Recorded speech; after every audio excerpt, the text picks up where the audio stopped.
Allah, dia nak mengabdikan dirinya kepada dunia ini. Yang dikejar adalah dunia, matlamat daripada anak dia supaya dapat apa, dapat kan. Pasti yang hidup begini cacah merebah hidup dia. Turuyung hayang. Kerana apa? Mereka berjalan menggunakan muka mereka. Perumpamaan yang Allah buat. Jadi wallazina kafaru awliya'uhumut taghut yukhrijunahum minan nur ila zulumat. Terbalik.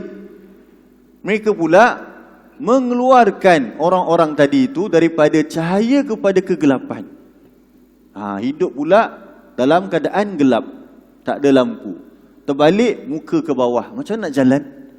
Oh, dahsyat perumpamaan, perbandingan yang Allah buat ini. Ulaika ashabun nar. Mereka itulah penghuni-penghuni neraka. Hum fiha khalidun. Mereka di dalamnya orang-orang yang kekal. Dan orang-orang yang mensyirikkan Allah, kita ambil satu contoh ni, iaitu apa dia? Meninggalkan akhirat ini. Mereka ni dibiarkan kehidupan mereka di dunia. Tengok surah 15 ayat 3. Muka surat 262.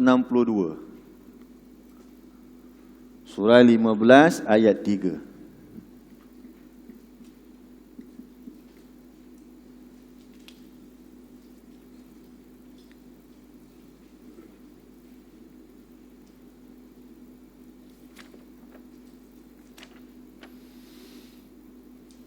Surah 15 ayat 3.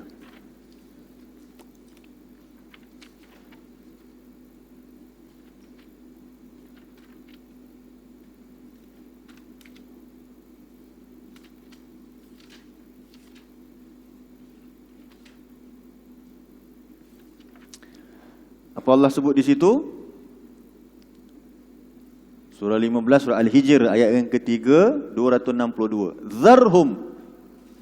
Maksud zarhum, biarkan mereka yang cintakan dunia ini, yakulu wa yatamatta'u wa yulhihimul amal.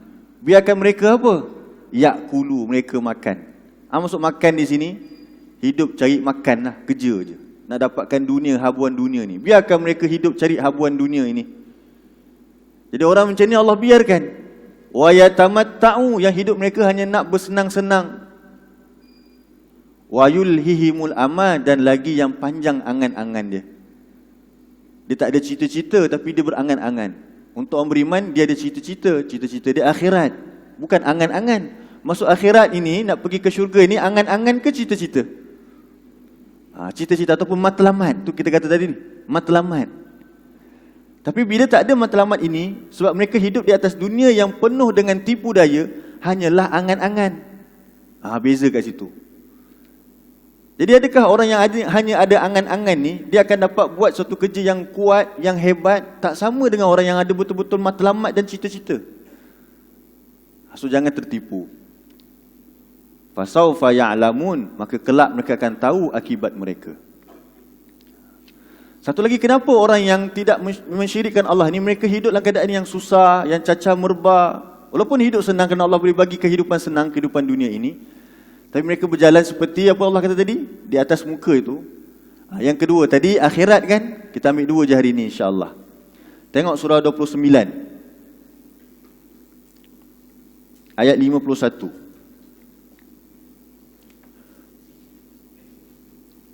Sepatutnya sebagai orang yang mentauhidkan Allah, dia mesti ada satu apa? Yang kedua, satu sumber rujukan.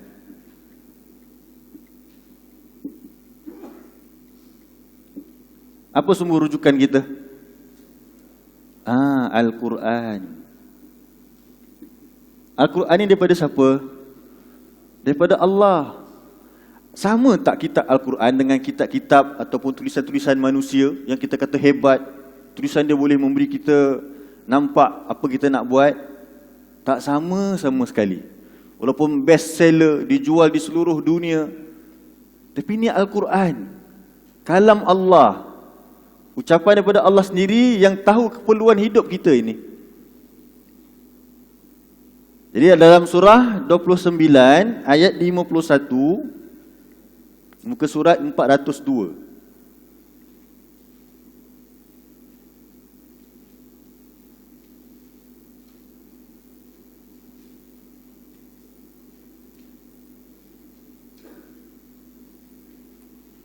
Muka surat 402.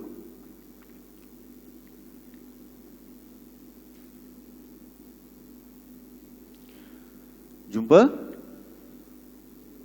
Allah tanya kepada kita ni, awalam yakfihim anna anzalna alaikal kitaba yutla alaihim.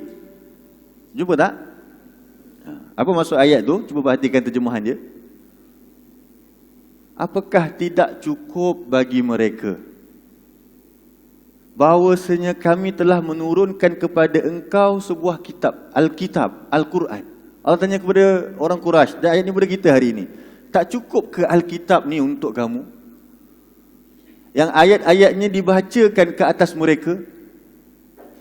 Jadi maksudnya apa dia tak cukup di sini? Dia gunakan panduan-panduan lain sebagai sumber rujukan dalam kehidupan dia. Kalau kami nak berjaya dalam berniaga, kami ada buku kami. Al-Quran kami tak nampak macam mana nak buat. Habis. Yang dirujuk itu adalah karangan manusia yang akan jumpa banyak percanggahan dan juga kesalahan. Teori-teori berubah tak teori-teori? Dulu saya ingat saya ini ibu-ibu lah cerita. Dia kata dulu masa 80-an kot, ni kena betulkan boleh kalau takut salah fakta. Kalau ibu yang cerita tu dia terlupa ke. Dia kata masa tu nurse suruh bagi baby minum susu ibu juga dan bagi minum air kosong. Zaman tu. Tapi zaman sekarang nurse doktor tak bagi baby minum air kosong kan. Berubah teori tu. So manusia akan berubah lah, makin lama makin tahu benda yang lebih betul. Tapi Al-Quran ni turun daripada dulu sampai sekarang, mana boleh berubah. Dan setiap zaman siapa yang ikut Quran pasti akan mendapat kejayaan. Jadi Allah tanya, tak cukup ke buku yang terbukti jelas telah menyatukan orang-orang yang menyembah berhala dulu menjadi orang yang berjalan menuju ke akhirat, dan mereka memegang dunia ketika itu. Jadi tak cukup ke bagi kamu Al-Quran ini, yang kita nak dulu buku-buku yang lain selain daripada Al-Quran? Sesungguhnya pada Al-Quran itu la rahmatan, benar-benar ada rahmat, kasih sayang daripada Allah, wa zikra, dan peringatan liqaumi yu'minun, bagi kaum yang mereka percaya dengan Al-Quran ini. Jadi bila manusia tinggalkan Al-Quran, apa jadi? Tengok surah 43 ayat 36.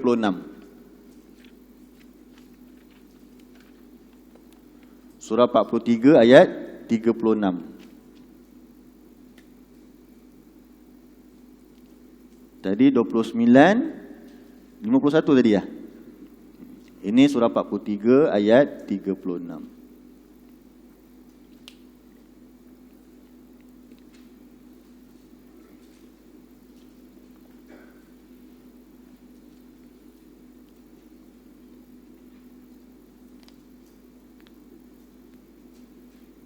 Muka surat 492.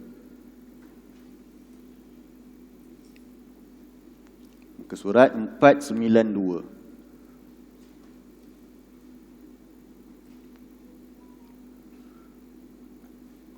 Jumpa tak?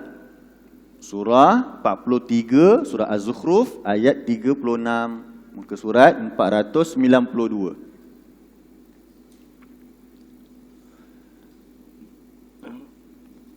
Baik, apa Allah sebut kat situ? Wa may ya'shu an dzikrir rahman nuqayyid lahu syaitanan fahuwa lahu qarin. Betul tak ayat tu? Betul ya? Apa maksud ayat ni? Dan barang siapa yang berpaling daripada zikrul rahman, iaitu peringatan daripada Ar-Rahman, Al-Quran ini. Tadi Allah tanya pada surah 29:51, tak cukup ke Al-Quran bagi kamu yang padanya ada rahmat dan zikra, peringatan bagi orang-orang yang beriman? Jadi Allah kata kalau kita tak mau ambil Al-Quran ini, apa jadi sebenarnya hidup kita? Bila hidup tak ada Al-Quran ni, apa jadi sebenarnya? Kita nak buat satu kerja tanpa ada Al-Quran. Tadi cita-cita dah tak ada dah. Betul tak? Orang yang tinggal ke akhirat ini, mereka hanya hidup angan-angan. Bila angan-angan, macam mana kerja tu nak jadi hebat? Pertama. Yang kedua, bila tak ada sumber rujukan yang betul, mereka berpaling daripada Al-Quran, nuqayyid lahu syaitanan fahuwa lahu qarin. Kami jadikan bagi mereka itu syaitan sebagai penasihat. Kami jadikan mereka itu syaitan sebagai, apa sebab Allah jadikan syaitan sebagai penasihat kepada orang-orang seperti ini? Meninggalkan Al-Quran. Agak-agak syaitan nasihat apa? Yang baik-baik ke? Adakah syaitan menasihat kita yang baik-baik? Dah tentu tidak. Okey? Jadi buka balik surah 67 ni, kita tengok balik. Buka surah 67 ayat 22 yang kita bincang hari ini. Nampak tak apa yang Allah nak sebut kepada kita hari ini?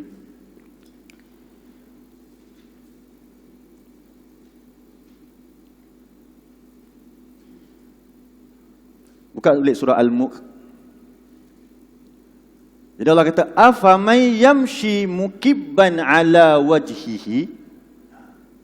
Apakah orang yang dia berjalan tersungkur, terlingkup di atas wajahnya, lebih lurus, lebih mendapat petunjuk, lebih mantap kehidupannya berbanding dengan orang yang berjalan dalam keadaan tegak, kakinya di bawah, badannya tegak, dalam keadaan ada cahaya di atas jalan yang lurus. Baik, ni kumpulan apa? Satu, yang pertama kumpulan mana? Yang menyunggutukan Allah. Yang kedua, yang beriman kepada Allah. Bila seorang itu mentauhidkan kepada Allah, dia mesti hanya ada satu apa dia? Satu matlamat hidup, iaitu akhirat. Akhirat lawannya dunia. Akhirat ini kehidupan yang sebenar. Dunia ini kesenangan yang menipu. Jadi perbandingan pertama apa dia? Orang yang ada akhirat ini, mereka ada cita-cita, mereka ada wawasan, mereka ada matlamat, mereka punya jiwa besar. Tapi kalau tak ada akhirat, hanya ada dunia, mereka hanya hidup dalam keadaan apa tadi? Angan-angan.